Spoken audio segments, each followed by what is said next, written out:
exist. Arise from the dead. Read the Bible, you'll find out that God's not too happy with what's going on around us. Redeem the time, because the days are evil. The Bible has not changed. Boldly proclaim the restoration and preservation of Christian values in America. Satan has brainwashed a whole nation. As goes the church, so goes the nation. Nobody's convicted of anything anymore. And now, here's Last Call with your host, B.J. Edwards.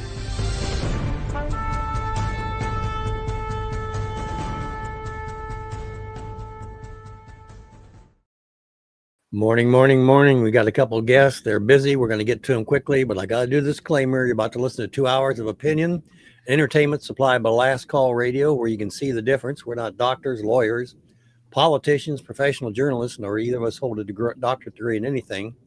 Not that that would make any difference. Our opinion, of course. We only ask that you as an individual and or corporately not take our statements or those that we voice from others personal. Nor do we recommend that you act on them as if they are facts, although they might very well be just that, facts. You're not required to listen to, act on, or repeat anything that you hear today, and that any information or opinion we present is meant for the good of the order, by no means intended to harm or threaten anyone. That's for our sensitive viewers out there. Hope you're feeling better now. Lighting the candle, folks. We have a couple great guests this morning, and we're going to get to them immediately. Why don't you bring them on? We're going to be talking with Wayne Allred and Bud McCall. Folks, we hear a lot about on location. They're on location. They're on location. We hear a lot about Ukraine spending a lot of money over there. They've got troops around the world surrounding Venezuela right now. But everybody seems to have forgotten about what happened with Hurricane Helene in the Carolinas and Tennessee. And as is my want, I'm not going to let you forget about this. We have people, thousands of people, that are in need. Literally. Yep. Desperate. I mean, we're talking about food, housing, the basics. Totally wiped out and corrupted. So what do you do? What do you do when that happens? And we know some folks that have been down there. Betty, one of our panelists, has been down there. But I wanted to talk to a couple folks that are in position and at the ready and been doing in the Carolinas. Wayne, Bud, come on down, folks. There you go. There's Wayne Allred. How you doing this morning? We're doing great. We're doing great. How are things in Carolina? Let's start with the weather. What's the weather like? It's clear and a little cool, a little frosty this morning. A lot of deer in the front yard when we got up. Yeah. Pretty a little chilly down there? It is chilly. Yeah. You get in a nice warm house, right? That is a benefit and blessing that we have, is to get in a warm house, where many of them are sitting in tents and campers and sheds this morning. Wait a minute. Hold it. That was what, a year and a half, almost 2 years ago? 15 months. Yeah. I mean, and they're still in tents? Still in tents. Gosh, we probably got to send them some new tents, shouldn't we? Because this must be wearing out down there. Well, we were promised FEMA trailers when it hit, and only 46 showed up. We're still looking for them to come in and help. We can talk about government assistance. That might be an oxymoron. Say again, please. That does not exist here. Bud can attest to that. Yep. Where are you located in terms of the eye of the storm, if you will? When it hit, what happened to you? We were on the outside, on the right side of the eye. If you was looking at a map, we were on the right side. Bud went right through the eyeball of it. And we were on the outer edge. We wasn't hit as bad. We had a lot of rain. I mean, a lot of rain, a lot of high winds, but we didn't receive any of the flooding like they did up in the mountains right upside the Asheville and those areas. What was that like for you, Bud? Well, it was, I've told people before that we kind of dismissed it when we heard it was coming. We were like, I've lived here 47 years and hurricanes brushed the Carolinas before, and we're in the mountains, so we're safe. And we were getting you ain't never seen that much rain. It was just walls of rain coming down and high winds. And then you start seeing the trees falling down and just whole rows of trees just falling and power lines going everywhere. And early that morning, I think it was 6:30 in the morning, the power started flickering, and then it finally went out, and it didn't come on for another 2.5 weeks. Wow. Go ahead.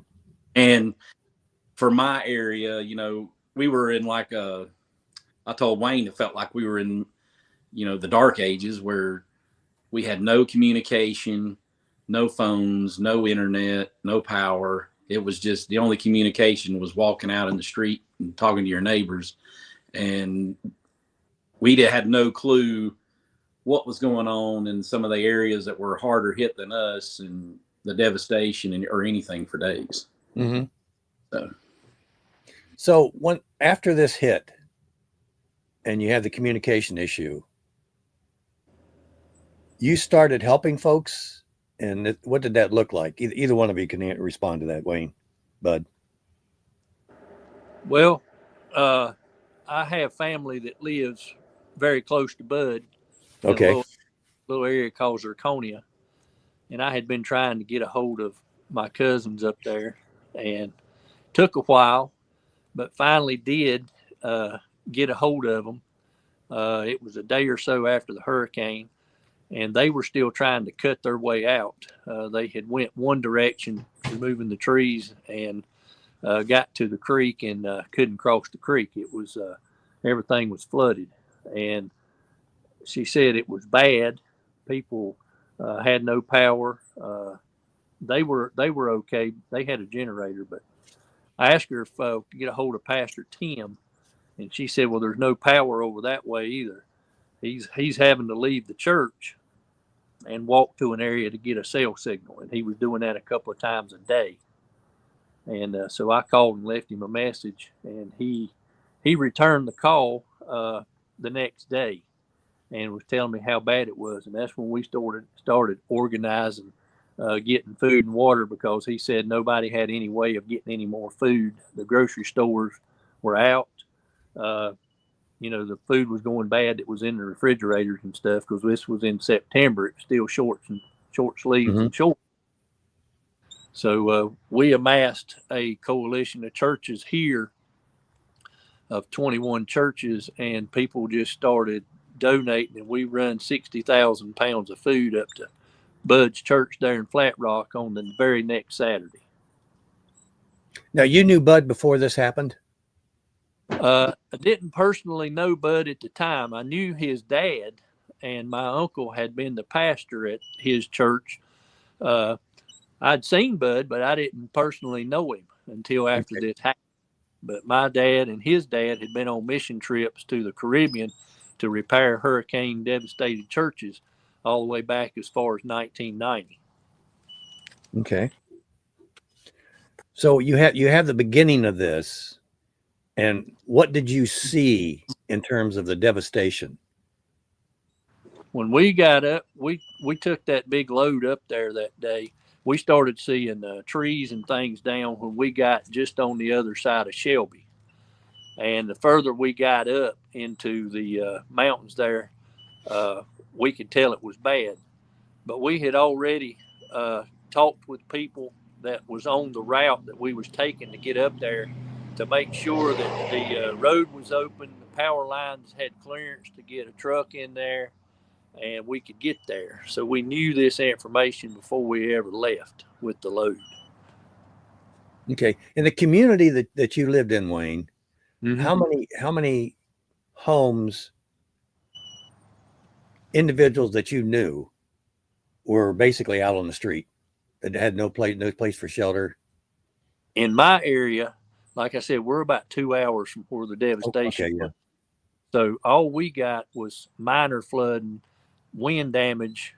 We did have some people with some shingles and stuff off here, but nobody was put on the street here.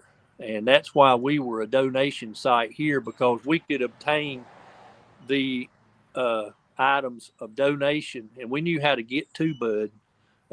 If we had to go back roads and stuff, we knew ways to get there. But luckily, I-26 was open, 74 was open, 85 was open, and the exit there, Flat Rock exit 53, was clear, and the power lines were high enough we could get through and didn't have any problems. So that was the way we could aid the Western North Carolina mountains, was the area here. We could be a donation site and transport. And that's how we got involved. And Bud, you were basically in the eye of the storm there? Yeah, it went right over us. And my area got a lot of devastation. It's not to the level as some areas, because we don't have a big river. We're pretty close to the Chimney Rock area and the Broad River, but as far as everything you see on the news with Asheville and all that was a little further north. But we had a lot of tree damage. I know lots of people that were lost their homes due to tree damage as far south as Greenville, South Carolina. Our coalition, we helped a gentleman's that I work with. He was put out on the street because his house was hit by about 8 or 9 trees and knocked off the foundation. And then we'll probably talk about this later, but the insurance company kind of threw their hands up, and he was living in a slum. And one thing that damaged a lot of homes that you don't think about is, you see the ones that are along a big river, and the river come up and swept their house away. But there was people that just have like a small creek in their property, which was a major selling point before. And that creek rose 25 to 30 feet and flooded their homes. And I have a friend who made national news that lives in an area a little bit north of here. If you go to his house now, that creek is like 6 inches wide, and it caused a major landslide that wiped out 11 of his family members. Oh, dear God. And if you go to his house now, his house is the only one left. And his aunts, uncles, cousins, mom, dad, grandparents, all their houses are completely gone. And it's just dirt. Is it still that way? Yeah, it's all been cleaned. It looks like a freshly graded area where they're going to build a new community or something, but it's all just been wiped away. And his house is the only one sitting there. There are thousands of people involved here. Oh, yeah. Where are they all living? Where are they existing? How are they existing? There's still people that are in these motels. There's still people, campers have become a big thing. We've been able to acquire, I don't know how many campers. We've had a lot donated. We've actually got one coming Monday that's been donated, and we went out and bought campers when they weren't being donated. And some of these there's some small campgrounds in the area that were, years ago, were just mainly for people that coming through leaf looking and stuff in the mountain. And now they're like, there's people, they're full of people just living there now in these camps. And that's where a lot of this propane stuff we're doing is going to, because they're relying on this propane and living in something they've never had to live in. And it's just a big mess. Of let's say the 100% of the people that suffered injuries one way or the other by this natural phenomenon, how many, 100% starting with, how many have been, you think, in your opinion, Wayne, in your opinion, Bud, how many have been restored back to where they were before? What percentage? That could be looked at 2 different ways: those that had something repairable, and those that have not got anything repairable. Interesting. I would say 99% of the houses that are washed away, those folks can't rebuild and are not rebuilding. They don't have the money because the insurance failed them.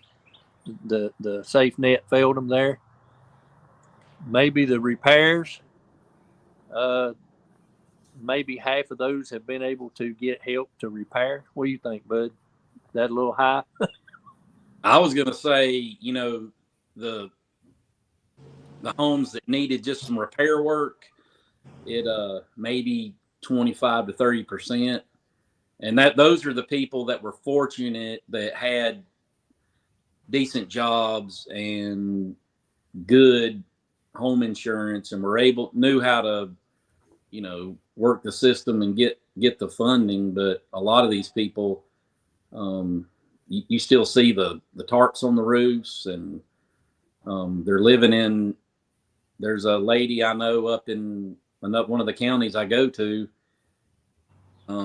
Her house got flooded, and she finally just had to move back in. And you walk in there, and it smells like diesel fuel because her kerosene, because her tank in the basement all got flooded, and she had deep kerosene in her basement, and now her whole basement or kerosene, and it's making her sick. Wow. Mr. Anderson, we're going to take a quick break. And when we come back, I got some questions about help and assistance and what you're not getting and what you are getting, what's good, what's bad. B.J. Edwards along Mr. Anderson. Folks, Helene victims are still Helene victims, and nobody's talking about it. Why aren't we talking about this? These are good American citizens. Isn't that who we are, Americans? Last call with BJ Edwards. Real talk about real life.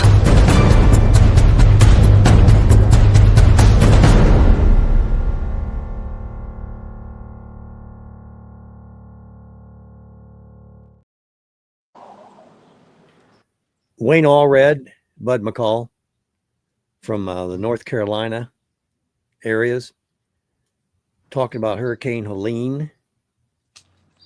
Out of sight, out of mind, folks. If a tree falls in the forest and nobody knows about it, well, the trees have fallen in the forest and we knew about it, but now we're on to bigger and better things, right? Gentlemen, who has been the biggest help to you from outside of your area? Wayne's been. Go ahead, Wayne. We've got all of our support from small churches, and that's how it started. That's how it's continued to be. There's been really no outside help other than the local churches and individuals that have been following mine and Bud's YouTube channels. They have been awesome in donating. And they're still helping, still doing, and yes, surprises me every day. Okay, I'll get into the ideal. Insurance companies. Let's get the scoop on insurance companies. The raw facts here, folks. How much support? I paid my insurance. I expect to have a new home. It's destroyed. Why aren't I getting it? Why am I still living in a hotel, motel? Why am I in a tent? Well, I put out a couple of videos. Wayne's interviewed one of the same people, but one gentleman, his house was washed away. He watched it just be destroyed by the river, and I can't remember the exact wording, but he had hurricane insurance, and they wasn't a hurricane; it was a natural disaster or something. And then somebody down the road had flood insurance, and they said it wasn't flood; it was an act of God. And then one lady I met in Burnsville, Wayne's been to her house, and her house is in those pictures I sent. It's totally destroyed by a landslide, and she was in it. And they said, we can't help you because you don't have landslide insurance. And so. Oh, my goodness. Yeah, that's something okay. other. Go ahead. Go ahead. That was, it just seems like if you thought you had the right thing, it was not going to be the right thing to cover you. And if it was fire, then it was, I think that's been about the only thing I've seen covered was a fire or tree damage, like a tree hit a roof. People's been able to get repairs from that. But if it was a total wipeout from flooding due to the hurricane, then you can forget it. Is there a news media blackout with regards to North Carolina? We don't have any local coverage even covering this, to be honest with you. They did a little bit during the 1 year anniversary, but outside of that, they don't talk about it much. Yeah, it seems like even our local station, and they're right in the middle of it all. The agenda is to make people think that everything's fine, come back, spend your tourist dollars, and come visit the area. We don't want you to stay away because you think people are suffering. Is the area repairable? If they had help, it would be. So you had a community, you had businesses running, and now, well, you had a different demographic in terms of I'm going into business 2 years ago in this area, it's going to be a lot different than if I go in there for now, because it'd be the basics, the groceries, the gas, etc. So you can the people in the community want it restored. They want it back to where it was before, right? Yeah, correct. Okay. How much help have you been getting from the government? I heard something mention FEMA earlier, but what have they done, or what haven't they done, and what's your impression of the government in terms of helping here? Useless. No, we saw a new president come in, and I was very hopeful what was going to happen when he got ear of this, and I think, was it the vice president was down there on the ground? They've both been. Now the big highways, your federal highways, they were very quick to be repaired and resurfaced. Okay. As far as the state roads go, useless. They're slow. I think a bottle of maple syrup could run faster than they can. Okay. Interesting remark. So you talk, I'll distinguish between federal, state, and local government. Is there a higher expectancy on the federal government, or the state government, or the local government? I would say the federal side they've shoveled the money in and fixed and repaired the U.S. highways. Mm-hmm. They're on it. The state roads have been slow to do anything. Most of those roads were repaired by people running rock quarry equipment, and building roads that the state said would take months can build them in a week. Mm-hmm. It's been individual citizens doing everything, right, Bud? Yep, guys with grading equipment, bulldozers, front end loaders. They're the ones that got out there and got people. They're getting people in and out of their properties and on the main highway. That is what America is about, basically. I mean, I like that. That's good, but we make everybody a victim in America, but those in the Carolinas, evidently, we need to notice that there's a need down there, and yeah, we have individuals that are listening in today that have given money, that have gone down there, and have helped out. But I don't. What can we do? What do you want to happen within the next month, within the next 6 months, within the next year? Ideally, what would you like to see happen? Bud or Wayne? Go ahead, Bud. I'd like to see some access to help some of these people that don't have the resources to repair or rebuild the homes on their own property.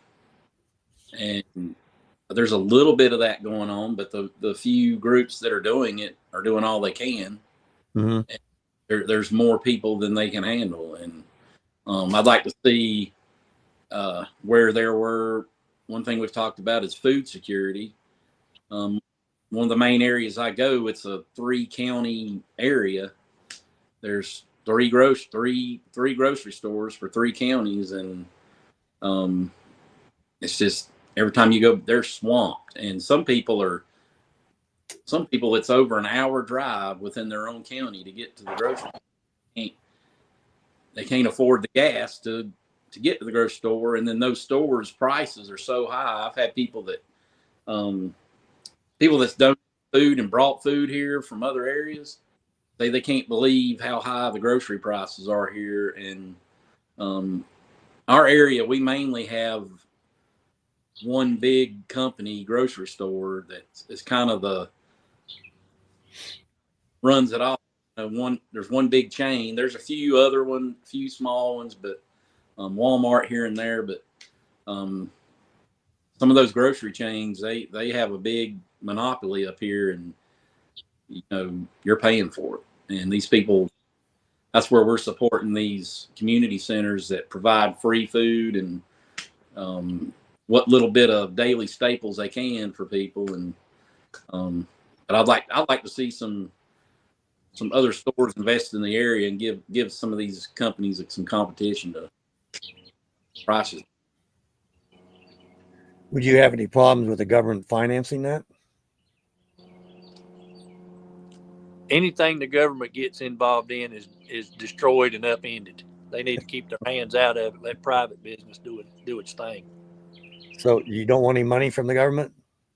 Well, I didn't say that. They need to rebuild the infrastructure, but as far as getting involved in food and stuff like that, we already know what they're doing to the food, poisoning and killing everybody. Yeah, there is that. There is that. There needs to be some competition put in there, and these insurance companies need to be held accountable and quit giving a scapegoat route to not pay. Interesting. I'm thinking, okay, I've got federal reps. If we get our federal reps to get a little money together, maybe take a couple $1 billion that they've given to Ukraine and hold off on that and give it to some insurance companies in the area. You think that would help? I'm not a socialist, but this might help.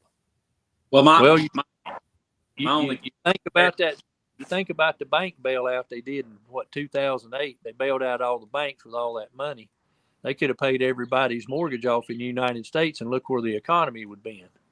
All this money that's went overseas to people that hate us, they could have invested that in those 127,000 homes over 11,000 square miles that were destroyed, and everybody be back and the economy back to where it was at. Instead, they send it overseas and give it to the illegals, and our people sitting here wondering where the next meal's coming from.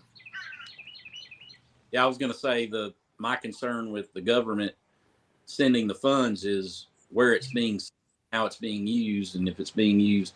That's one thing I mentioned the other day is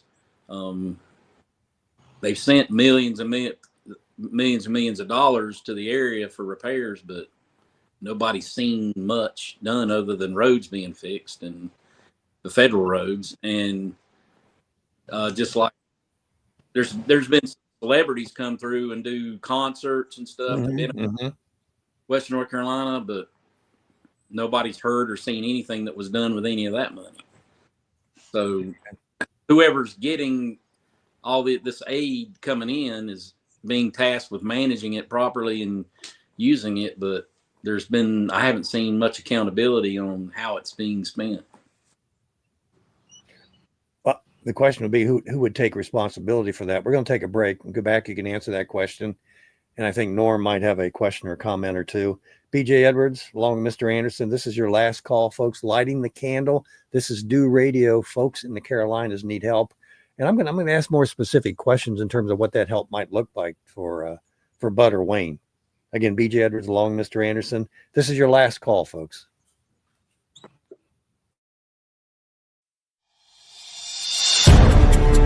Last call with BJ Edwards. Real talk about real life.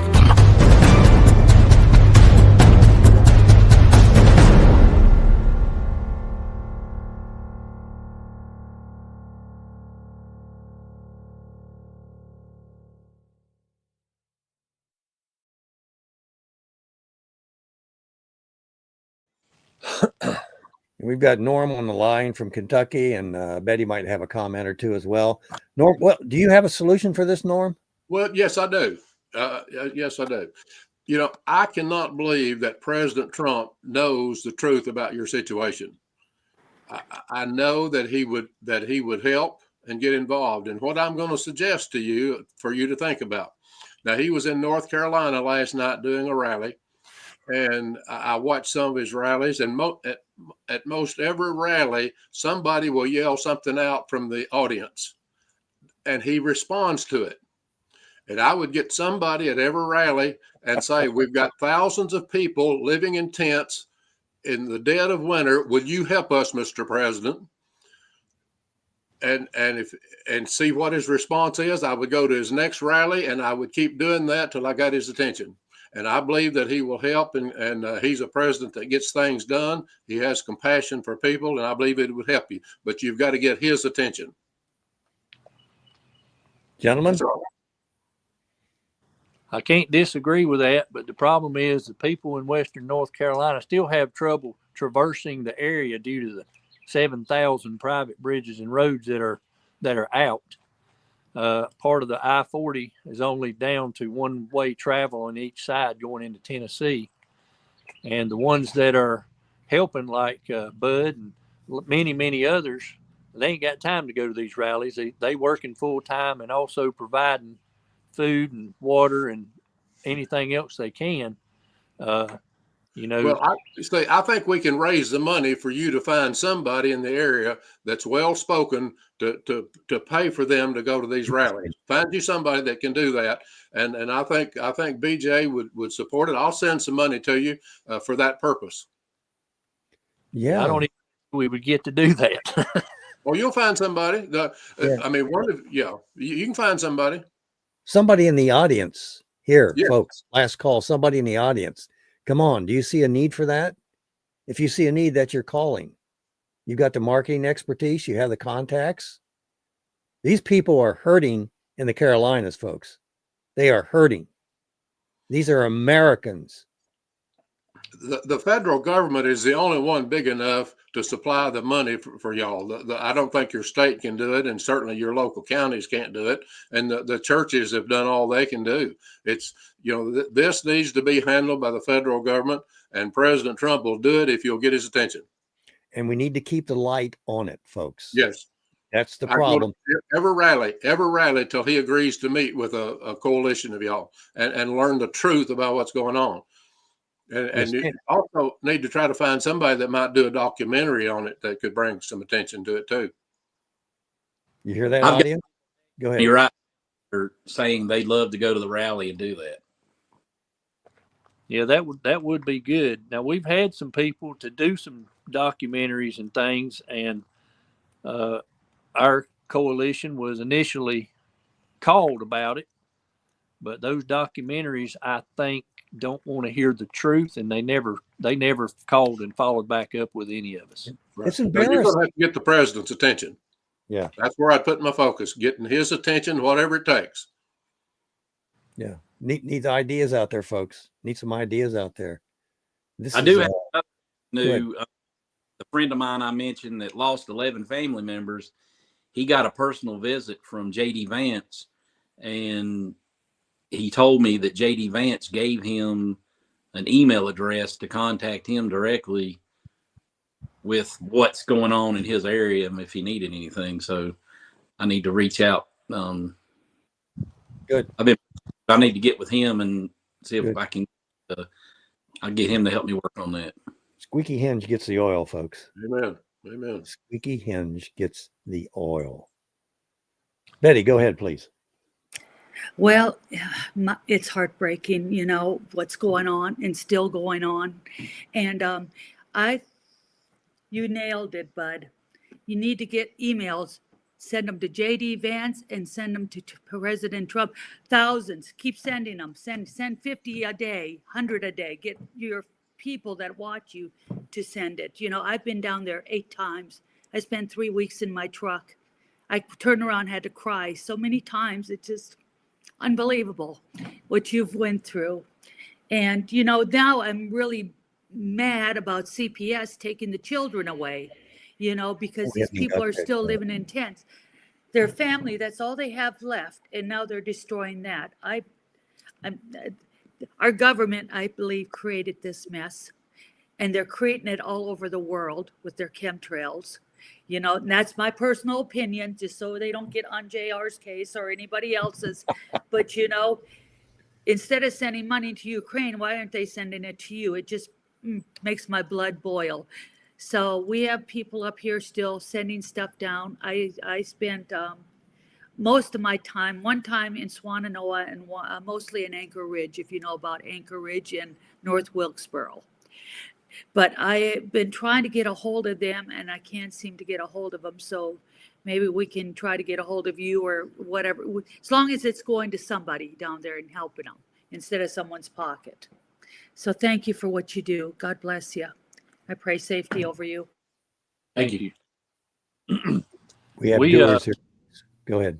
What about contacting local media and just pushing the story, whether you do it through newspapers taking out full page ads or half page ads, and calling the local TV stations and getting their stories out on the local media. Well, the local TV stations were the ones that was wanting to do the documentaries and had contacted us originally about speaking with them about it. And I think after they viewed the YouTube channels of mine and Bud's, they realized that it wasn't quite fitting the narrative they needed to push, and they never followed up on that. So our local news stations are useless. Well, we need to create a need or a situation where that can happen. It's not happening, Wayne and Bud, because the need isn't there. It's like this is a black, dark area of America. We want to ignore it. We've got other things to take care of. Okay, we need to blow up Venezuela, or we need to. I'm just kidding. FBI, CIA. I'm just kidding. Okay. Yeah, you know where I live. I know you know that. Anyway, I want to get back on subject. Wayne, Bud, first of all, thank you for your service, for what you're doing, and for answering the call. You're not as successful as you want to be, but you're as successful as God, I guess, wants you to be. And I think part of that is go ahead. He had supplied everything. We Amen. couldn't do. And this is, I've seen miracle after miracle up here. Even small miracles. This the other day we've been, one of the big things I do is I refill all these propane cylinders for people, and our fund was getting low, and we started asking out about it, and all of a sudden, in one day, this was 2 days ago, I started getting notifications. I got over $6,000 in donations for our propane fund, and then we put a need out there that there's one of the more impoverished communities we support. A lady is personally delivering food to 5 or more couples that are the youngest one is 92 years old, and the only family they've got is their cats and dogs, and she's going out and personally paying for pet food for these people because they don't have the money. And we talked about that on my video, and then I no more than got home from, I did a propane exchange up there, and I got home, and on my porch was pet food that had been delivered that people had bought. So we've asked for it and we get it. So the blankets for those 5 folks turned in to be about 90 come in. And those weren't the only 5 folks that was needing it. There was other areas and other relief centers that senior citizens had been asking for. So they've been able to be dispersed all over Western North Carolina to those people that are needing them. Mostly they're coming in quicker than I can get them out. I've got a question, and I'll let JC comment. Has Wayne or Bud been in touch with Steve Ward from the Man Cave in Asheville? I'm not familiar with him. Okay, I'll try to connect you up with that information. JC, please go ahead. Hey, good morning. Thank you guys for what you're doing down there. I know in the beginning here, we rallied some people through Coach Dave's show. Mm-hmm. We got that box truck and sent it down there full of food. I mean, it was packed. The box truck's still down there. They're still using it to store pharmaceutical stuff in it. And that is actually Redneck Housing Relief. And boy, that husband and wife are doing a tremendous job down there. They sold their place out west. Nice home. They had sold everything they had and moved there. They have been living there for a year. They had them on Coach Dave's show about a week ago. That's what I mentioned to him, is like, get them back on. So JR, what we need to do is let's get Wayne and Bud on Coach's show and get this out there, and we can start contacting people. And if you remember right, back before the election, I had Bernie Marino's cell phone number. We were contacting him before he got into office. And then I seen him there a week ago. He's standing behind President Trump at the absolute desk there, whatever you want to call it. He's up there in the picture. So here's what I did. I still got Bernie Marino, the senator from Ohio. I got his cell phone number. So I just text him. I said, Bernie, I've texted him several times over the last year. I said, Bernie, let President Trump know the people in North Carolina are still hurting. They need help now. So I just sent that off to Bernie Marino. Yes. That's what we need to do. We need to start hammering these people. And hundreds of us, like Betty said and everybody else has said, let's start rattling their chains. That's what we got to do. I know we're talking now coming down there here the next few months, coming down to help them, the husband and wife with their crew down there with propane and stuff they're doing. So we're going to get some people together, but it's out of sight, out of mind. Over the last 3 or 4 months, I just thought, well, everything's probably hunky-dory now. You know what I mean? You don't know. Yeah. Yep. Keep it up, boys. Keep hammering them. You're doing a great job. We're going to have that couple on our show next week, by the way, folks. Couldn't get them this week, but we're going to have them on next week. And anybody else that wants to talk to us about what's going on there, how we can help. But I think, to me, from what I'm gathering this morning, is we need to really raise awareness. Obviously, that's why we have them on the program. But apply pressure to folks that can apply pressure to folks. Maybe we can't get the county or the state to do something that we want to do in Carolina, but getting pressure from the federal government, which gives the state a lot of money, can't hurt. Can't hurt. Do I like to have governments in control of this versus Wayne and Bud? No. But they're there, they're on the ground, and they can certainly serve as advisors. I mean, we need forward observers, which we have there. These folks have been working for a couple of years on this. And I mean, what the selfish thing is, Wayne and Bob, you're getting all the blessings from giving. You need to share. You need to share. That's what we use our YouTube channel for, to share what's going on. Amen. One thing, talking about local governments, I will say the county I live in has done an outstanding job as far, because our county recovered pretty quick. There's still people that are getting their places worked on, but the counties that I've been running to, they're smaller, less resources. They lean more one way politically than the other. Sure.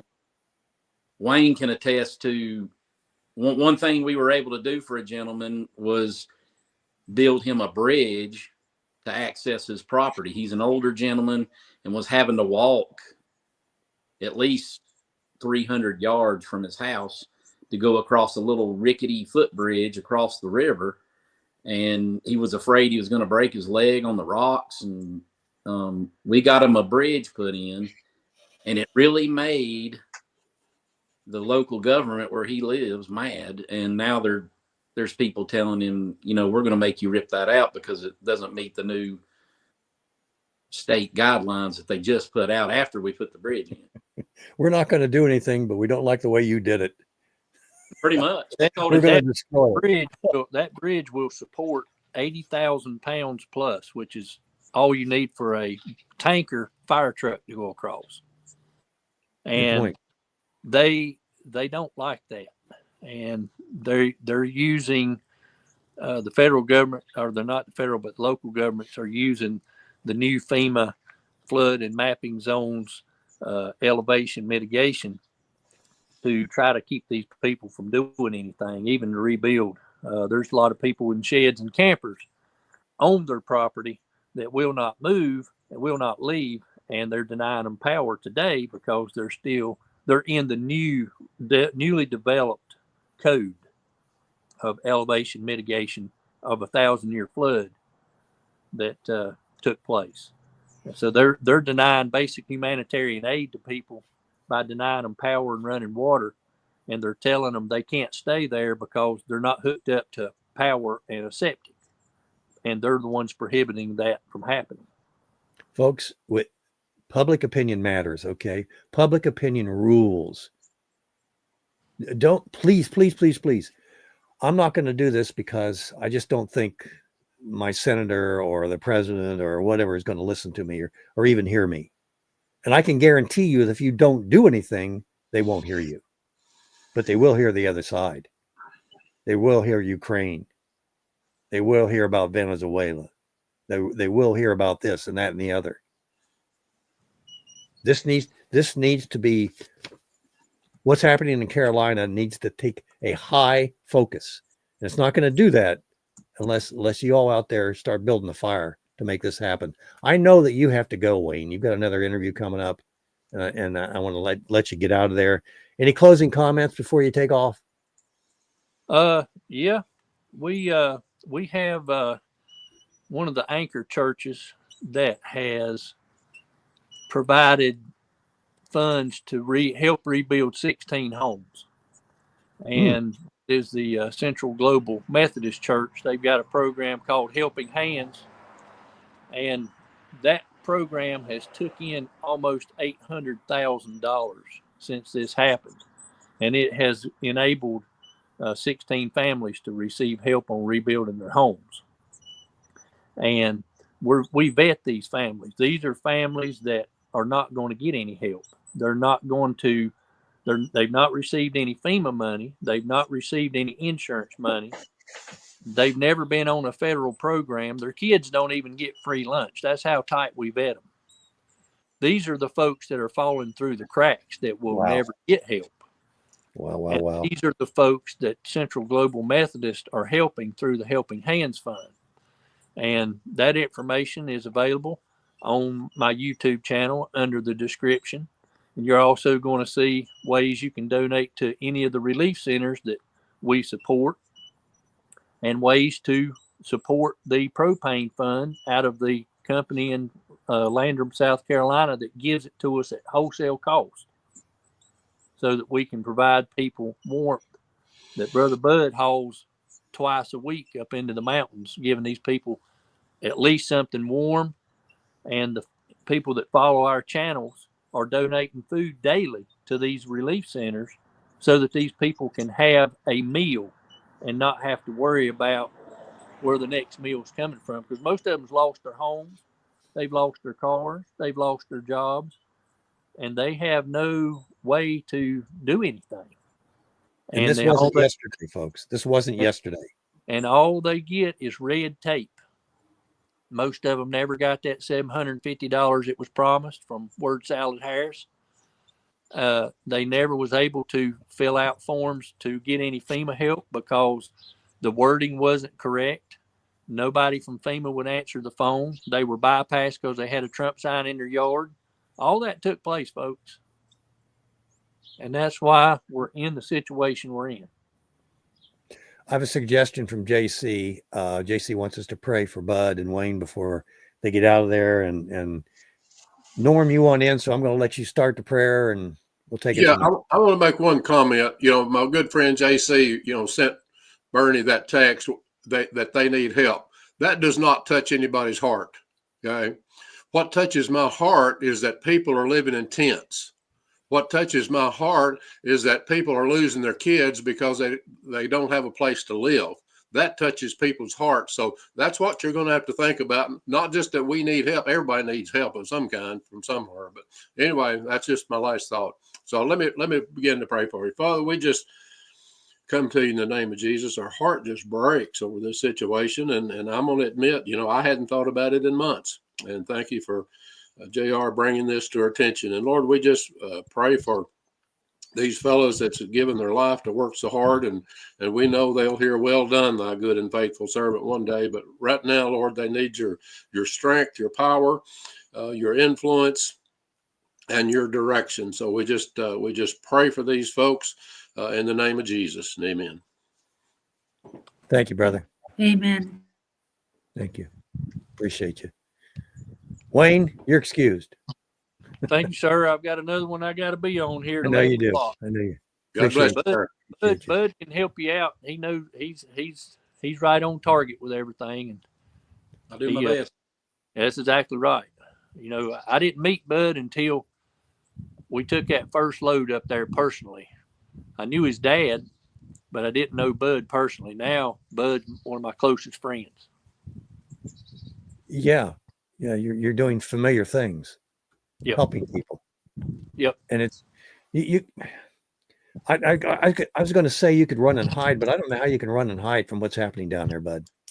I mean, it's you can't help be exposed to it, but every day. There's there's a lot of people that are closer to it than I am that just run around with blinders on and want to just act like nothing's going on and like have this delusion that if they ignore it, it'll just be like it used to be. But and I, myself, me and Wayne both, we have our own lives, and we could just quit and do our own thing like everybody else. But I've gone up there and we've built relationships with people and met new friends, and that's what keeps me going. Is I don't just go up there and give stuff and say, here you go. And I get up there and I fellowship with them, and we talk and we hug and we just hang out together for a while. And sometimes it's just a few minutes, sometimes it's a few hours. And it's been about building these relationships and fellowshipping with people. So I think David has a comment or two. Go ahead, David, quick. Yeah, I just wanted to jump in real quick. If Wayne or Bud can get me an email or something for them. I know a lot of people down in Western North Carolina, and I work with a lot of ministries down there when I'm down there. And I'm pretty certain, too, that I'm very close to don't have a clue. And the Man Cave and another ministry down there. But I would definitely like to introduce you guys through an email or something like that, because I'll make the connection. I'll make the connection. All right. I appreciate it. You guys are in our prayers and our thoughts too. Oh, thank you. You're welcome. Thank you. Yeah. Our contact information, Bud listed in his videos, and so do I in the description. And I've got Bud's in mine as well in the description, so we can be contacted. Now, it may take us sometimes a few days to get to the emails because we get a lot of emails from the viewers and things. All right. So, well, look, if you look for mine, it's David Arthur at IBelongAmen.com. So it'll be David Arthur. Okay. All right. Thank you. Thank you. Thank you. Folks, there's people in need in America. Come on. Don't let the silence continue in this matter. We there's a lot of things. I mean, the J6ers, they're not healed yet. It's very difficult when you're eating regular, some of us more than others. And every you have a roof over your head and you don't think about these sort of things. But you need to. And one of the things that you're going to learn is that giving is a gift. And it's a gift that helps you grow. It's like a vitamin. Help you grow spiritually and get closer to your Creator. Bud and Wayne had an opportunity, and they've taken it. And I can't imagine having any regrets about it. Oh no, it's been life changing for me. I've spent a lot of my years in a life of service. Before this, I'd been a scoutmaster in the Boy Scouts for 25 years until all that kind of fell apart for different reasons, and that most of us know about. But and then so I had a couple of year gap where I was just not doing anything like that. And when this happened, it's because of one of his efforts. We got bombarded with all these supplies and donations and stuff, and I just felt the need and impressed upon about getting that stuff out and going to help people. And then once I started looking into the areas that needed the help, I started finding people, making connections, and putting my foot out there and saying, all right, these people need these items. I've got them. I loaded it up and took them. And then that's how it started. And every time, even now, every time I go up, I meet somebody new, either somebody that needs help that I've never met, or I meet somebody else that's helping, and I make that connection and just build our network. So it grows every time I go up there. Got just a couple minutes. What's the rest of your day look like, bud? Well, I've got in a few minutes I got to leave and go to a family Christmas gathering, and then this afternoon we're actually going to Bristol Motor Speedway in Tennessee to look at Christmas lights. So that's what I'm delivering. Any propane? I did that yesterday. Last 2 days I've hauled propane like you. Yesterday we hauled, me and my partner Phil. We added it up. It was over 3.5 tons of propane. We distributed yesterday. So, and then you're going to be back at it next week. Well, I'm hoping they can make it through Christmas, but we'll see. I'm ready to go. Propane's a good heat. It's a wet heat, but it's unfortunately the majority of what I'm taking is the 20-pound grill bottles, and I'm just thankful that I'm not relying myself on the 20 grill bottle for my heat. But there's a lot of people that are, and so we're giving them as much as we can. And sometimes, folks, when that gets cold, that propane gets cold, it doesn't work like it should. At all sometimes. Mm-hmm. For sure. But I love you, appreciate you. I give you a big hug. Well, thank you. I appreciate y'all. We're getting the word out. That's what we need to do. Yes, sir. Thanks again. Thank you. Mr. Anderson, I think you can take us to a break and then maybe start the second hour with your 2-minute, 5-minute, 8-minute, 12-minute warning.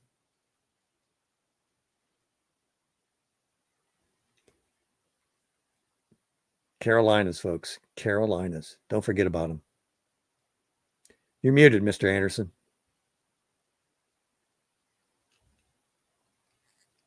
He's my technical guy. You're muted. I'm always doing that. I actually have something to say and then I'm muted. Okay. Yeah, the 2-minute warning might be of interest. Some of the projects that are going on down in North Carolina, and one of the things that has come up that is the toxic earth is a big problem. Talk about that. Yeah. And the video I'm going to share, I made a clip of it where a gentleman is explaining what they're doing. Again, it's the people, not the government. It's the people that are getting together and coming up with solutions to their problems. So after the top of the hour break, I will share that video. Okay, cool.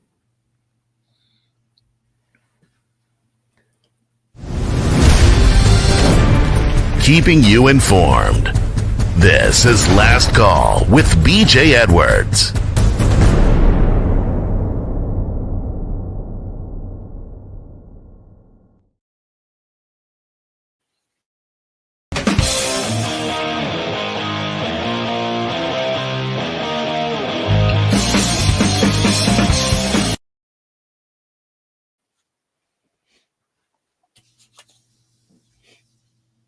hopping and popping.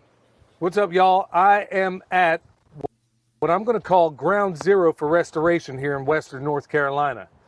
Okay, I'm just going to spin around this way. Over here, we got some other volunteers, and we got Allison from the Farm Connection, Ian, their kids, a whole gang of folks out here. And then in the distance, we got Oakland basically working a biochar ring. And all of that is going hand in hand for what we're doing out here. Now, you're seeing a 100-gallon tub, and I'm going to grab something from over here. Now, this is going to look a little weird, but this is the rock star of what we got going on out here. This is basically, well, let's just call it extract, okay? And look how dark it is, but don't freak out, because this is precisely what we need. Where everybody's you think you need chemicals in our reductionistic society for everything, but we don't. We need everything that's already found in nature, okay? The good Lord's provided for all of it. And right there in this tub is where it's at. You've seen me do videos before on compost extract. Well, now I got in this 100-gallon tub enough to do 50 acres. And we're going to put it on about a quarter of an acre today, okay? Here we are in a community that was absolutely devastated by what happened with that hurricane. And we're going to turn it around. That's exactly what the Living Soil Foundation is meant to do. We're trying to raise the money to be able to not only pay for the testing that we talked about the other day, because it's not enough to just do initial testing. We're going to have to do it continuously. And I could show you the invoice, but that testing costs, well, this last one, actually, I told you $5,000. It was actually about $8,800. And I can't keep breaking all that out of my own pocket. So anyway, folks, this is where it starts, and we're going to need your help every step of the way. We got tons of volunteers working all over this area, but we're going to need everything that you can possibly offer, and most importantly, your prayers, okay? Here's how it's going to go today. We made all this at home. I've shown you how to do it before. All I did was take what we had at the house, brought the water, because I know the water is not chlorinated, or fluoridated. It's straight from my well. And I know that water is fantastic. So we have basically 30 gallons of extract, and that's enough to do about 30 to 50 acres out here. I'm not kidding. And we're going to put it all on about a quarter of an acre. So we got it in the tub. We got our pump. We got our sprinklers. We got the whole 9 yards, and it's really, really, really, really simple. In a nutshell, all we're going to do is put great biology down here. And the kind of biology I have in here is meant to eat up a lot of the awful things that are down in here, either eat it up or tie it up. That's exactly what we want to do. And we're going to hope and pray that we do this in record time. Now, I'll talk later about what that timeline may look like. We know what the starting point was, and this is where we begin. The good thing is that it's been freezing for days and days around here, but today it's about 59 degrees when I checked when we first got on the ground here. So, good thing is that the warmer it is right now, the better our microbes are going to be able to work. Another thing to point out, I'm going to stand here on the edge. Now, I've already taken my penetrometer and I've gone around this place, and I can basically run it down 3 feet without obstruction. So, initially, if it would have been harder ground, we would have to go through with a broad fork, hit it every 2 feet, and then put our extract down and then try to get the biology down low. We're not going to have a problem with that. Like I said, a penetrometer goes down practically with one hand, because all of this is basically sand that's washed up out of the river. So instead of scraping it off, because I know somebody's going to ask that, well, why don't we just scrape it off? It's the worst thing you can do. Why take this toxic mess and put it in another place and then have to remediate it there when we can remediate it right here on the spot? And that's what we're going to do, y'all. Like I said, this is ground zero for restoration. And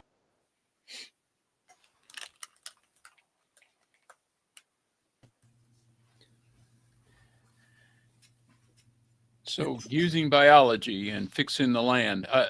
Interesting story. I'd like to follow more of that, and that's in the science he's using to reclaim the land. Sounds like a good idea to me. Natural? Natural. Yeah. A natural. And it'll take some time, and it looks like this gentleman I just learned about this in a flash pan, and I see what people are doing. Sometimes catastrophe brings out the best in people. Yes. Yeah. Pain is a teacher. It's an incredible teacher. Unfortunately, I can attest to that personally, not vicariously, but personally. Hey, speaking of painful things, we didn't get into this, folks. Carolina, Western Carolina, looks like some of South Carolina's in there as well, and Tennessee. There are Americans there that, due to no fault of their own, a natural disaster, have lost everything, having trouble getting the basics. Third world nation, if you will. We send money to third world nations. We send people over there. Church sends people over there. Missionaries. Would be a good place for missionaries in Carolinas, don't you think? Absolutely. Greg Biffle saved countless lives after Hurricane Helene by piloting his helicopter into areas inaccessible by ATV or by any vehicle. He flew countless missions in Green Mountain and other areas, taking in food and water, bringing people out of the destroyed areas. Greg Biffle, race car driver, now deceased, along with his immediate family. Terrible Plane. accident. I don't, from a Christian standpoint, Mr. Anderson, I don't get this. We don't have enough soldiers on the playing field as it is now. Just absolutely. It's heartbreaking. I understand. I'm not outguessing God. He's a tad bit smarter than I am. Heavy emphasis on the tad, exclamation point. It's just wow. He did so much. He saved lives and helped people out when they needed it. And he didn't have to do that, but he saw the opportunity. I know there's a lot of givers that listen to this program today. We're not asking you to give to us. We're asking you, there's opportunities in front of you out there, folks. Take them. We presented some today. Start with that. Got to have some compassion. Norm, you got a question or a comment? Yeah, I've got another thought I had. I'm kind of stuck on this, I guess. Of course, President Trump, again, was in North Carolina last night because Michael Wadley is running for Senate. If you remember, he was the RNC national chairman. And what we can do is let's get his email address and his phone number. We can get it probably through the North Carolina Republican Party. And let's start calling and emailing him, because running for Senate, he's looking for any way to get a feather in his hat. Great point. And he's got the president's attention. Like I said, the president was there last night on his behalf. And all we're doing is try to get him to take it to the president. And I think if we'll do enough phone calls and stay with this, maybe every week we bring this up and talk about it 5 minutes and say, here's their email address and here's their phone number. And let's just keep doing it till we get his attention. I believe we can help out from here. And the same, of course, you've got all the Congress is running for re-election. We've got, and I'm sure they've got some of the same issues in Tennessee. And so we, reach out to some congressmen there that's running for re-election. So I think we can help right here with our Saturday audience. I mean, we've got a pretty good audience that are doers, and I believe we can make a difference. There's folks looking to do something. Right. And then this is a little coin I've got. It's got what's it say on the other side? It's got it on one side and 2 on the other. Okay. Round to it. Yes. Soon as I get around to it. Yeah, many folks are saying, okay, I'll do that. I'll get around to it. My wife, we have a house full around to it. And it needs to say, just do it. Yeah, but I like the round to it. Yeah, I do too. That's good. All right, where do we go from here? Let's go back to America, folks. Let's go back to America. We didn't get into any headlines, and there's a lot going on. There's folks are taking notice of what many would consider to be, in their opinion, a threat to America. And it surrounds a group of people. Well, let me speaking of senators,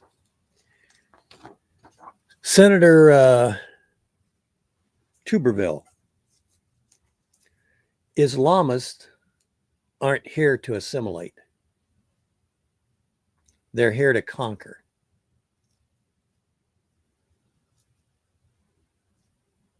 They're here to conquer.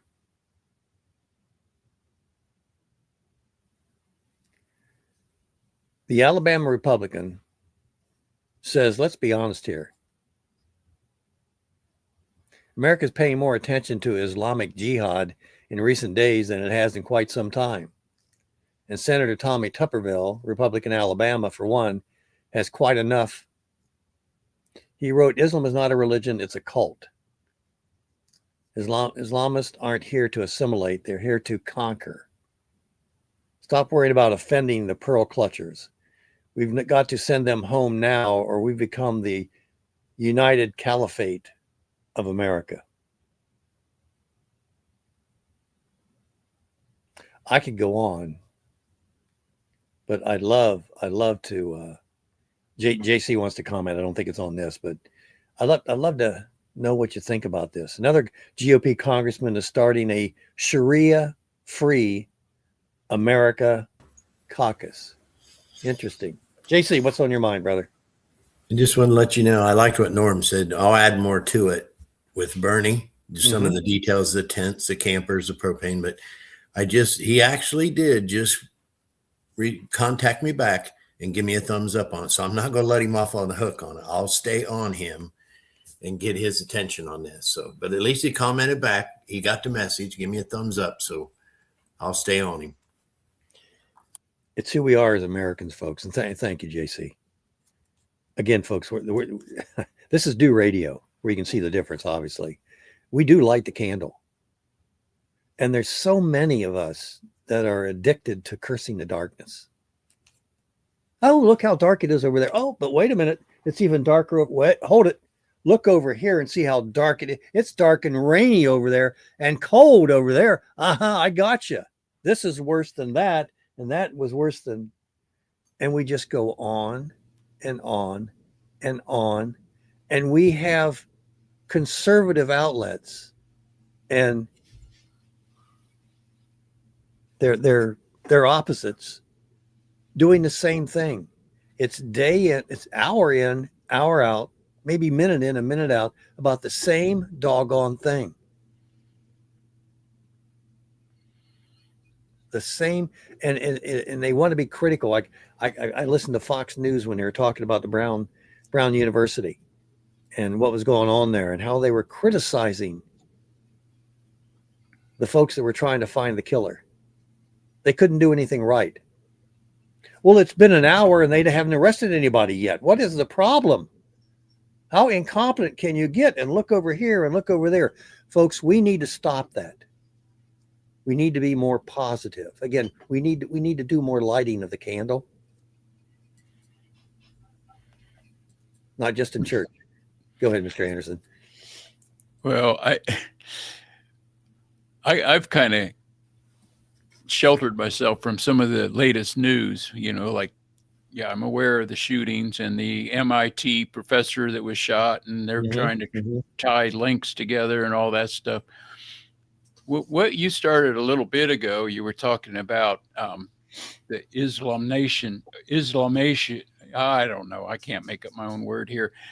How Islam or Muslims, I would say Islam wants to take over the country. Yeah, they're a global entity. They want to take over the world. It's what they do, folks. Go ahead. That's in their agenda. They write it in their book, and that's what I think most religions are about, aren't they? They want to take over the world.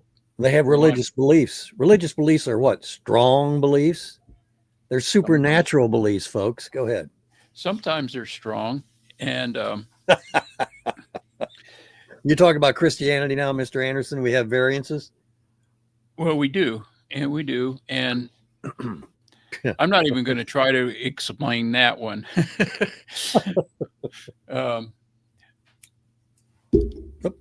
You see my background. I believe in Jesus. I trust that. That's my government. That's my politician. That's the person that I go to for answers. And often, he sends us on, like the gentleman we just had on the show, the first hour. He sends you on a mission.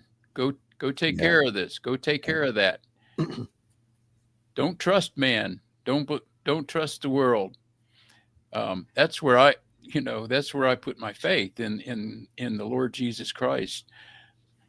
One of the reasons we do this show is because this is what he's given us to do, and share information with people, information that you won't see anywhere else. You got to look for it. Yes, but facts that you see everywhere. This nation. Go ahead. Sometimes you got to stop and point these facts out to people. Like, wait a minute. Did you see that? Oh no, I didn't notice that. But sometimes you're walking down the road and you just miss something. All of a sudden, you get an unction in your heart or pulling on your heartstring, and you turn around and you look back and you go, oh, I missed that. Let me go help. Are we due for a break? I don't know. Comment, Norm? Yes, sir. I want to make a comment about the Muslims. We have I'm going to put out a warning, I guess. We want to say, well, it's the radical Islam. Let me tell you, if you're Muslim, you're radical. Okay. And you will at some point express that. And, their belief is that they need to kill all the infidels. And again, they're all radical. They'll smile and laugh and pat you on the back, but they'll kill you when it comes time. Yeah. Yeah. Groundbreaking. This is from the Babylon Bee. Groundbreaking new study finds Islamophobia may be partially caused by Muslims killing people all the time. And by the way, the leftists are pivoting away from the word Islamophobia. They've kind of worn that out. Their new euphemism for people who notice Islamic violence, and the new term, drum roll please, is anti-Muslim hostility.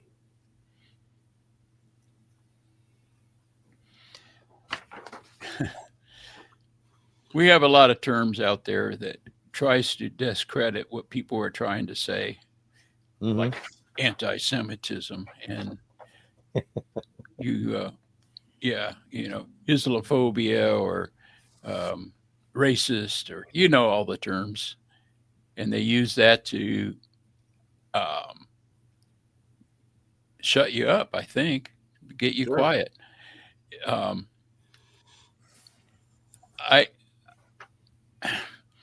Where are these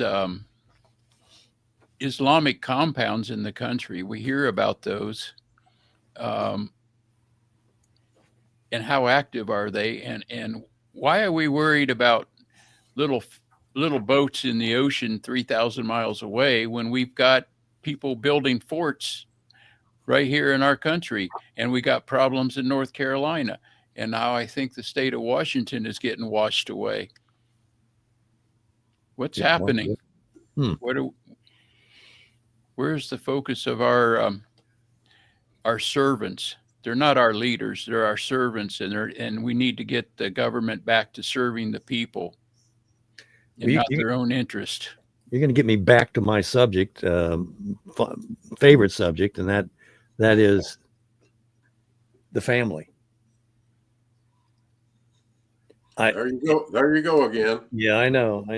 It's I can start talking about child abuse too when it comes to the family, because we seem to major in that in America. We find new ways every day to hurt more children. The family is the cornerstone. It's the base. It's the foundation that you build nations on.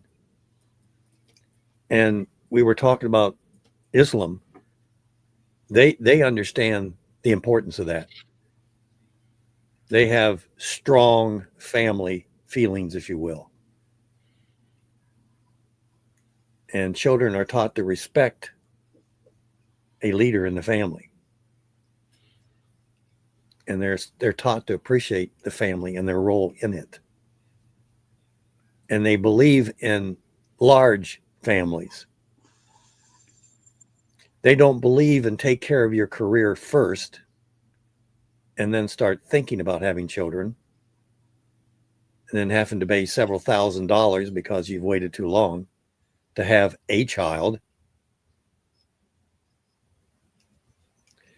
The United States of America made a covenant with our Creator. And we're having problems because we're trying to get out of that arrangement. We want man to be the measure of all things and not this silly God that you all talking about, that you all have these denominations over. Part of the division. Family, church, state, 3 institutions that God created for the benefit of man, and in that order.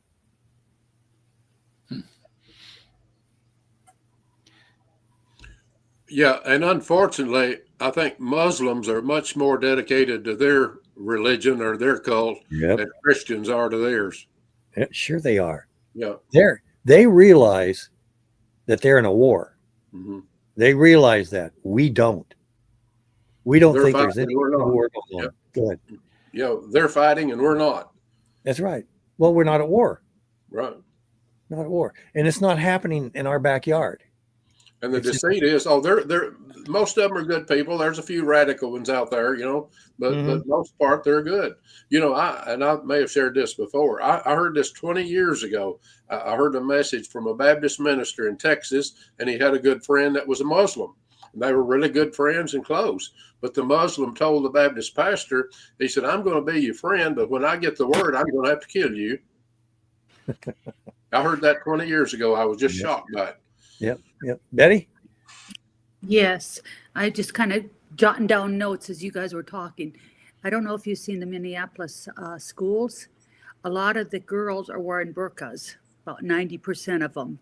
If they want to go to public school, they got burqas on. I saw a picture of that they're forcing them to wear burqas, the women's coverings. And Islam is sending out messages to kill the infidel or Christians. So, lately there's been a lot of ambushes, like 3 women and a dog were walking and Islam guy jumped out of the bushes with a machete, killed 2 of the women and the dog, and 1 woman's in critical condition. And 2 other incidents of where they poured acid over their bodies. So they were burnt really severely. And if you think about American families, they only have 1.8 children about average per family. Islam, these men marry 5 or 6 women, and then each woman has about 7 to 16 children each. And see, I heard this 25 years ago on our local news that Islam, they're pushing their people to have many, many children, because what happens when they're 18? They get to vote. and they get into office. So they're taking over our Congress and everything else. And then that takes me to where people that are Islam in Congress, they're pushing abortions, they're pushing gay marriages, they're pushing everything that's like genocide, but their religion is totally against it. They will not do that, you know? So think about it. It's okay for them to do it, but they want us to do it to our children. So it's double standards. Well, yeah, and smart from their part, because they're letting these people that you're talking about, they're letting them go to the front lines. They're leading with them. They're letting them take all the flack while they're sitting back populating and just waiting for the numbers to be correct. This is historic, folks. This is historic. At a certain percentage, at a certain number, X happens, Y happens, Z happens. We are at war, and it's just not with one faction. You've got the secular humanist factions, and there are all kinds of them, but they're like in the state of Ohio. The state of Ohio House is trying to pass a law where you'd celebrate the Natural Family Month from Mother's Day through Father's Day. They're making an act, making a law to do that, which is a good thing. There's also a offer of a law to make November Veterans Month in the state of Ohio. You want to guess which one of those is going to pass and which one of those isn't going to pass, and why? You want to guess? Other than our lack of participation, church? Other than our lack of participation? Because the LGBTQ community, plus, whatever that is, controls your state house. This is just about Ohio. This is all over the United States. Without a law, without being elected, they control what happens at your state house. Did you know that? If the LGBTQ community promoted the Natural Family Month, it would pass. But because they're against it, it's not going to pass. Go ahead, JC. You're muted. You're still muted. Oh, there we go. There you go. A lot of this stems from the young people. They brainwash these young people by the masses. So here's an example. I went up this morning. My wife likes me to stop up at this church up here. I call it the $1 Million Church. They give away food once a month. And I giving away all this food. I mean, skid loads after skid loads after skid loads. And you got people hurting down there in North Carolina, and they're passing out food here like these people in Ohio and Knox County are starving or something. You know what I mean? I mean, they line up 200, 300, 400 cars going through this church. And it's all for a pat on the back. I've been around and around and around with them for months up there. And they don't like it when I pull in. They walk up to my window, and you got to register to get this free food. I've ripped them for months now. I was like, so today I pulled up. 2 young girls, high school girls, walk up with their little laptop or whatever they got there in their hand, their electronic device. I said, Jeff Klein. She looked at me. She said, can I see your license? It irritates me. I've been around with these people about this. I looked at her. I said, no, wait a minute. I said, the Somalians don't have to show their license for anything. She said, I'm not going to go there. I said, well, I am. Well, we're not going to do that today, buddy. I said, that's the problem. Nobody wants to talk about this crap. She said, I'm not talking about it right now. I said, well, I am. And I said, oh, also, it's just in the Bible, it says it's truth. And she looked at me and she said, well, I know it is, but we're not going to discuss this. I said, there's the problem. And the other girl standing there had a toboggan on her head. And across the top of it said, naughty. I'm like, oh, my goodness. And they're at the church giving out free food. That's it. There's my shirt. Oh, Mary Jane's shirt here with "Go Tell It on the Mountain." Go tell. Okay, good. I All like teamwork. I That's like it. teamwork. We're heading out. We got a guy in town that has a goat ranch. He's opening it up for the holiday today. People come see the goats and kids and stuff. So we're heading up there. Well, tell Coach what we're doing about if you're going to be at that meeting today. What we're doing in the Carolinas. All righty. Appreciate you, both of you. I think we're due for a break, Mr. Anderson. And after we take the break, I'm going to give you the biggest loser in today's job market. Surprise some of you. Other of you will go, yeah, that makes sense. But it doesn't.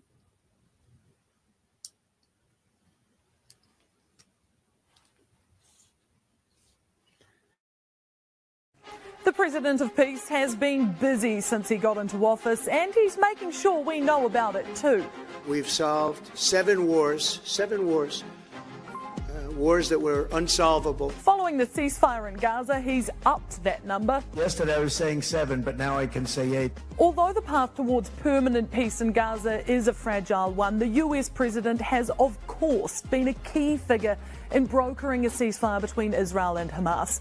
But where is he getting the other 7 from? I saved maybe hundreds of millions of lives. First up, Armenia and Azerbaijan. Trump can claim some credit here. After almost 4 decades of fighting, he wrangled both countries to the White House, where they signed a peace agreement. It was such a memorable moment for the US president that he completely forgot which countries he'd brokered peace between. To think that we settled Azerbaijan and Albania as an example, it was going on for years. It was never going to be settled. Trump's second win was Cambodia and Thailand. The most recent round of violence between these two countries erupted in July, when at least 38 people, mostly civilians, were killed. Trump threatened to stop trade negotiations if they didn't agree to a ceasefire. I spoke to both of the prime ministers, and I think by the time I got off, I think they want to settle now. Within days, they did. But the conflict over the contested border remains unresolved. Third up, the 12-day war between longtime foes Israel and Iran. Trump is credited with securing this ceasefire after directing American warplanes to drop bunker-buster bombs on Iran's nuclear sites. Iran, the bully of the Middle East, must now make peace. Fourth is India and Pakistan. In April, May of this year, the neighbours were the closest they'd been to war in decades. Then, out of the blue, Trump announced he had brokered an end to the fighting. The Prime Minister of Pakistan, who was here 2 weeks ago, said that man saved many millions of lives. But India downplayed Trump's involvement, saying the ceasefire was agreed directly between the two countries. The fifth war involves Rwanda and the DRC. Trump has played a significant role in the peace efforts here, with a peace deal signed at the White House in June. But the most potent rebel group wasn't involved in the deal, and the deadly fighting very much continues. The sixth involves Egypt and Ethiopia, which is a strange war to claim to have ended because it never existed. Egypt and Ethiopia were not and are not at war. They are having a disagreement over a new hydroelectric dam. I say it loud and clear, they'll blow up that dam. There were fears the rift would escalate, but it hasn't. And finally, Serbia and Kosovo. Lucky number 7 is another head scratcher because no one seems to know anything about this war except Trump. There have been ongoing tensions between the two countries after Kosovo declared independence from Serbia way back in 2008. But those tensions have never escalated to a point of war, mostly because NATO-led peacekeepers have been deployed to keep the calm. Notable mention also to Ukraine, a war Trump said he'd end within 24 hours, but as we know, still rages on.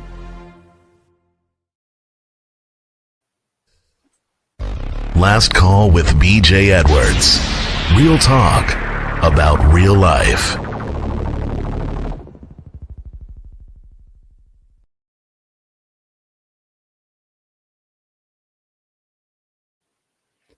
Did we elect a savior, Mr. Anderson? I'm not sure. Did we?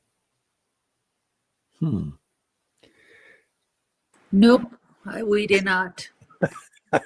Jesus is my savior. Oh, well, but okay, then Donald's in second place. He is not a man of God, but he might be God's man. Well, we deserve worse than him, to be honest with you.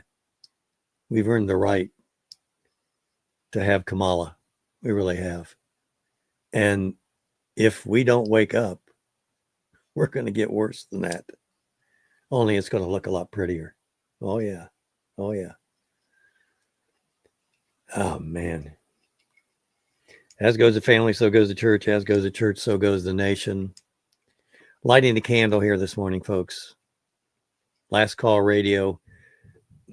This is, there are so many opportunities out there that if you're not doing anything, you're without excuse. There's so many needs for your skill set. And you're just, what you're not learning, you just have no idea what kind of a gift that you've been given that looks like a problem. I was on a, probably make a lot of you happy about this. I was on a conference call Thursday evening, and the gentleman, full-blood Christian, loving, made a lot of sacrifices for our Lord. Talking about, with the group, there's probably a group of 40 people, and talking about how bad things are going to get, how much worse they're going to get. And this went on for about an hour, and everybody was, you know, piling on. Don't know when it's going to happen, but we know it's getting worse and we're getting close, etc. And I put my hand up to ask a question, and I was last in the queue, probably purposeful, but I said,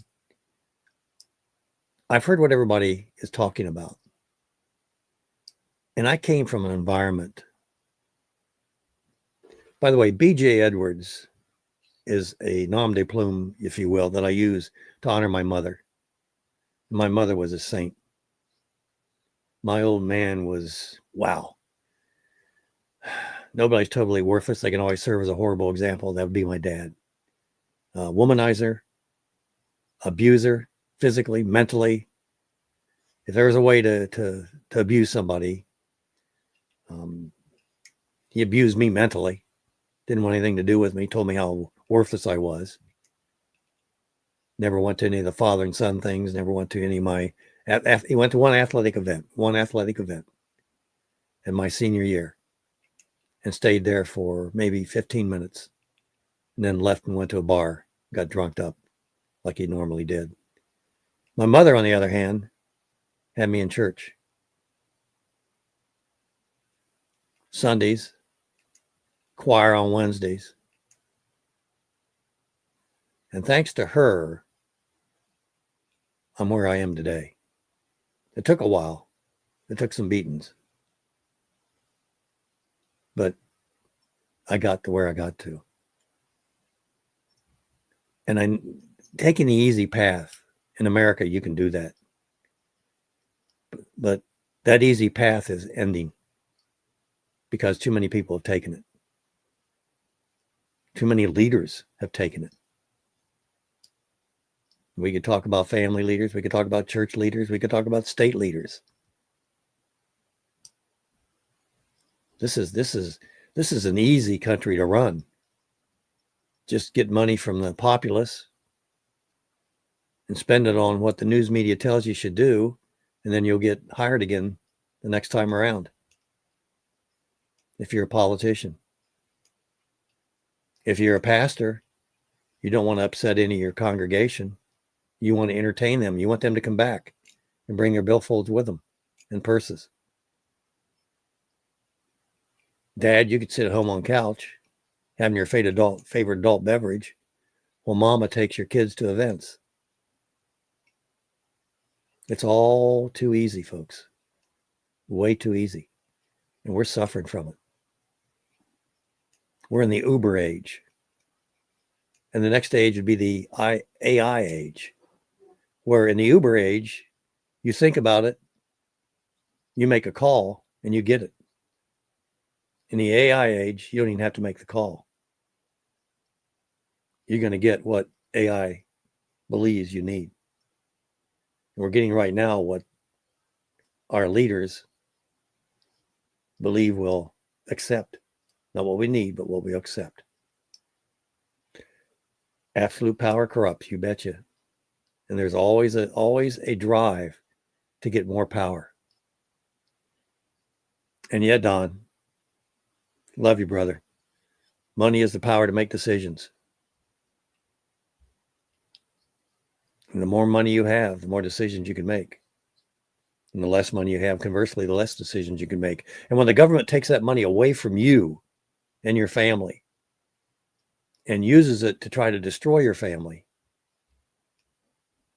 well, you know, things are just going to get worse. That's the way they are. The end times, we're approaching them. And you got to think what they're thinking about in World War II. If maybe they were thinking then might be the end times. Oh, yeah. Especially if you're Jewish. We need to do, folks. This is Do Radio. We're encouraging you to light the candle. We need the light in this nation. And just lighting one candle here on Saturday mornings isn't going to get it done. But take your candle, light it from ours, and then share it with others. Pray, you betcha. You betcha, pray. But I get around about this. Every time somebody prays, somebody like myself or Norm or Betty or Mr. Anderson get more to do. And you hear the prayer. You hear what needs to be done. You don't need to be contacting myself or Mr. Anderson or Betty and say, hey, there's a need over here. Why don't you take care of that? No. If you see the need, that's your calling. That's your candle to light. And God knows there's a lot of them out there that needs to be lit. I want to get into to the loser in today's job market, which I kind of hinted about earlier. We're going to have to take a break here in a couple, 3 minutes. Who do you think might be the biggest loser in America? Who's the most discriminated against? Who doesn't get the job? Who gets the job?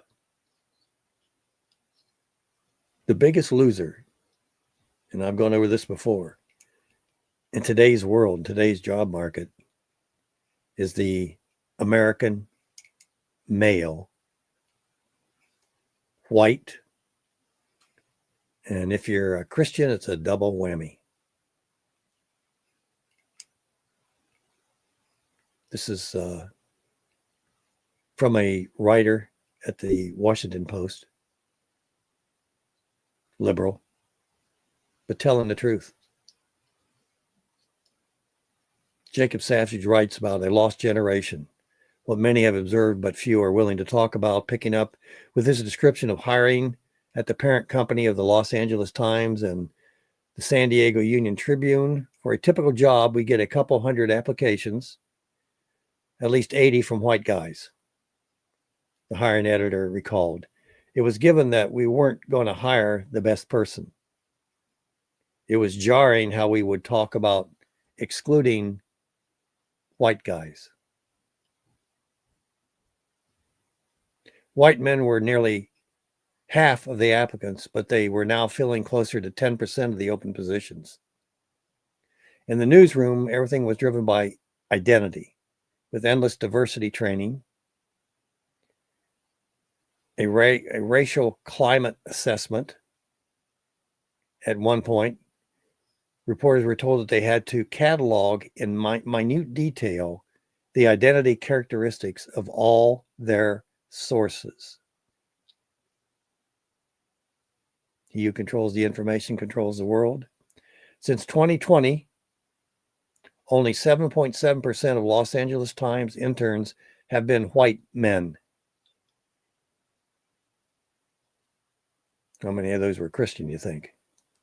Between 2018 and 2024, of the roughly 30 summer interns each year in the Washington Post, just 2 or 3 were white men. If you're a white man, you got to be the superstar, Andrew told me. You can't help feeling that no matter how good you are, you were born in the wrong year.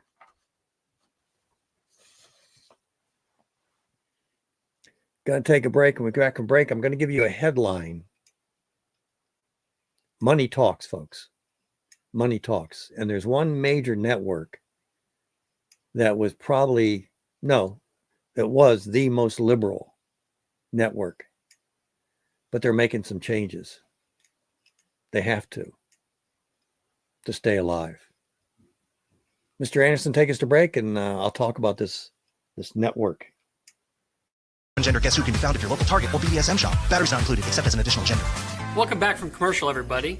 The next item in our Christmas showcase is number FN2187. We have here a collection of Trump Christmas carols, and you can pick up any of these and enjoy them. They're easy to open. Ooh, is it cold in here? Come warm yourself by the fire, and we'll listen to one of these classic tunes sung by your favorite president. They're making a list, checking it twice, finding which houses serve pintos and rice. ICE agents are coming to town. I'm sorry, you're gonna have to find a new gardener. That's just the way it is. Wow, that song was incredible. It blew my socks off. Hey, get ready to rock around this Christmas tree, because the next song is Silver Bells. Have yourself a mega little Christmas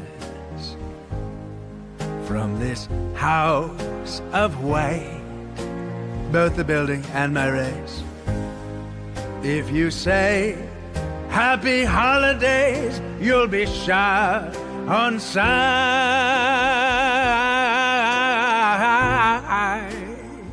You know what else gets me in the Christmas spirit? Compact discs. It does not come with a lantern. Don't forget to act now. Make this collectible Donald Trump Christmas album your choice for the holidays. It's beginning to look a lot like winning. Everybody tells me, everywhere I go. Take a look at the DEI. You'll find that it's gone bye-bye. With Middle Eastern peace about to grow. It's happening, folks, right now as we speak. I love you too. Hey, you know what? I can't help but move to those grooving beats. One thing I always think about with Christmas, hot cocoa. And you know who makes hot cocoa the best? Donald Trump. And it makes me think of this song. Hunter Biden's dreaming of a white Christmas. Nobody wants it as much as him, believe me. With festive snow lines up his nose. I'm talking about cocaine, in case it wasn't clear. He loves the stuff. Wow, beautiful tunes. And remember, you can always call now and get another vinyl cassette. And you'll be able to put that into your radiographer. Let me start over. Build the wall to guard our border. They want chaos, we bring order. Donald blocks the gay agenda. Sends votes back to Venezuela. Here's beautiful this time of year. You know that classic Anglo-Saxon tune, Feliz Navidad? No one knows what that means until now. Trump has gruelingly spent hours translating it into its original English. And now we're here to listen. Happy Christmas! I've always loved this song. Happy Christmas! Why'd I have to ruin it with Mexican? Happy Christmas! Prosperous year and happiness. It sounds so much better in American. Happy So call Christmas! now, and you won't be disappointed how Donnie lights up your Christmas season. And right now, that's enough for this showcase, but coming up next, don't change that. Keeping you informed. This is Last Call with BJ Edwards. We got a holiday coming up this coming weekend, or this week. Coming up. Feliz Navidad. Feliz Navidad. What does that mean? Fleas in my bed. Fleas in your bed. Yeah. Yeah. I'll finish my white tirade here, and then we'll get into the Christmas. New CBS anchor, 2 white, straight, male, and heterosexual. Tony Ducapol was recently named as the next news anchor for CBS Evening News, and predictably enough, a lot of CBS employees were not happy with Barry Weiss's choice. Barry is very interesting lady. It's very interesting. She's trying to make a change at CBS, and so far, I'm kind of interested in what she's doing. She was brought in to save the network and move in back to a neutral center. She's did the the interview with Charlie Kirk's wife, which I thought was very well done. Very well done. She's encountered continued attacks from staff who are outraged by the efforts, outraged by inclusion. Anyway, including a recent selection of Tony as the next anchor. Tony is being attacked as too white, male, straight, and pro-Israel. So there you go. There you go. Can't have that. Can't have them white guys. Yep. Cannot have them. Gonna start wearing a wig. And anyway, what for Christmas? I'm going to make a suggestion to you. Around, before, after, whatever you feel is a good time. On the theme of North Carolina, relatives around saying, you know, we gave some money to Coach Dave or whoever is supporting the North Carolina cause, and think it'd be really nice if our family would put together a collection and send money down there to help out those folks in North Carolina and Tennessee. As a matter of fact, you can skip giving me one present and make a donation. What do you think, Mr. Anderson? I think that's a good idea. Send a tank of propane to somebody who's living in a tent. I can't imagine. Ooh, I mean, yeah. I can't imagine. So we can do that through that YouTube channel, and hopefully I can put up some stuff for the next show that gives addresses and places to contact. I'd like to say too, you know, kudos to the small churches. You know, sometimes we're bashing churches, and a lot of them deserve to be criticized. But these small churches, I find small churches pretty good groups of people to work with. Sometimes not always informed, but you know, part of what I feel is, you know, attending these churches and sitting in the congregation and stirring up conversation when you can. Yeah, I think that's the backbone and strength of our country, is where we gather in small communities. Amen. Family, community, family church, family community, and then grow it out from there. Yeah. And I can remember the old A&Ps of the world, the old grocery stores. Oh yeah. The small ones, and how there were so many of them. And then how as those stores started growing, the quality of food started dwindling and the cost of food started going up. And a lot of monopoly sort of things. I mean, you have the big ones, the Kroger's, I think it's Piggly Wiggly down south, and Meyer up north, and that up north state, whatever that is. Can never remember the name of that state. Anyway, Meyer, I think, is headquarters, wherever that state is. But it's that's a great point about the small churches. And I thought Methodist? What? A Methodist church helping out? I thought they were way, way too liberal. Well, maybe not in a small neighborhood back in the woods somewhere. I don't know. You know, I mean, each congregation's kind of unique, isn't it? People intensive. Yeah. Denomination's one thing, but it's the people that make it happen. Yep. And you have big governments and small governments. The founders wanted what? A big government. Oh, hold on. No. They wanted a small government. They didn't they invent the income tax when they first did the Declaration of Independence? Didn't they do that then? Or was it? No. No.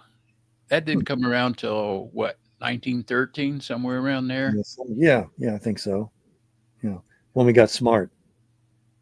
Let's keep them broken. So keep them broke. We got further away from the truth, further away from the Lord. Then we'll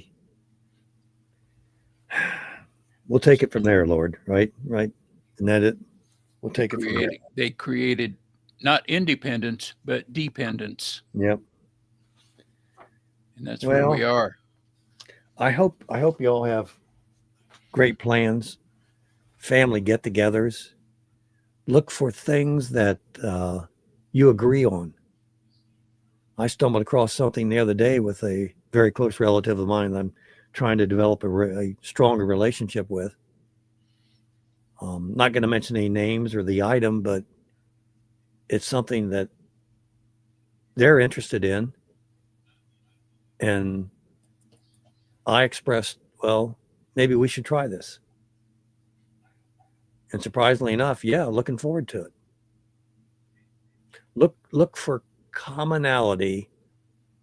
Listen, you and your family don't totally disagree on everything. Focus on what you agree on. This is a wonderful time of the year to get together with family, the foundation, and try to strengthen that. And folks, that's on both ends. We have a liberal friend that shows up here every now and then as one of our panelists. There's a lot that we have in common. There is a lot.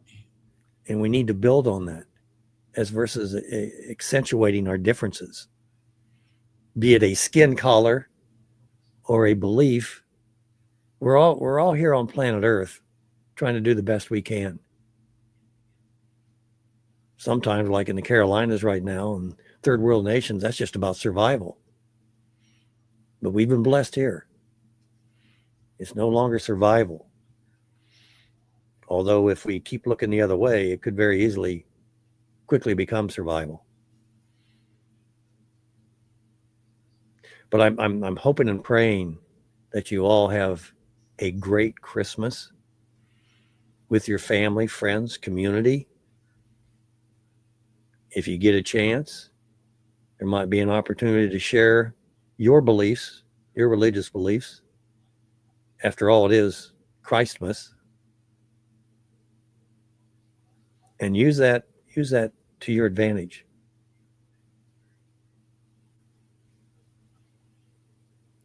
The laws of nature and nature's God are the bond that holds all nations together. When not properly applied or simply ignored, nations quickly become unglued. Want to encourage you to put yourself in a position where you can win. And I'm looking forward to my little granddaughter's saying grace again. Oh boy. Over Christmas. That's special. That is so special. I got nothing else, Mr. Anderson. Maybe we ought to kick each other out of here. And don't forget about North Carolina and Tennessee and maybe some of South Carolina. And everybody in between. There you go. There you go. God bless you all. Have a great Christmas. We're out of here.